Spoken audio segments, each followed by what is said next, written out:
How to answer a question on Sendit Snapchat.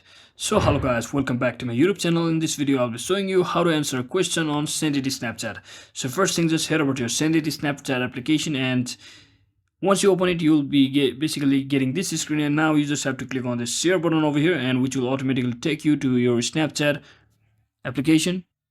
And from here all you have to do is just click on this snap and put it over to your story, or you can also send it to your friends. Now I'll just for now I'll just put it over to my story, and as you can see it has been selected as my story. And now once again you have to head back to your Sendit application, and you can see there is an option called inbox. So just tap on this, and here you'll be getting all of your inbox or messages from your Snapchat from the people you have. And once you are seeing your message, so to simply reply, just head back to your Snapchat application once again, and now all you have to do is just make sure you have saved your this story from over here. You can just click on this to save.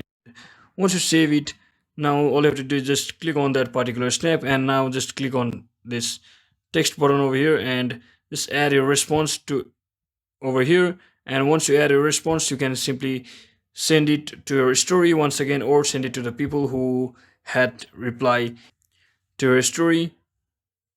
Or you can also see this option which is saying at the below, that is tap to reply. Just click on this and a new menu option will appear just like this, and you can just simply reply over here and send it to that particular person. So that's it for today guys. I hope this video was helpful. If it was, don't forget to like and subscribe to the channel. See you on the next one.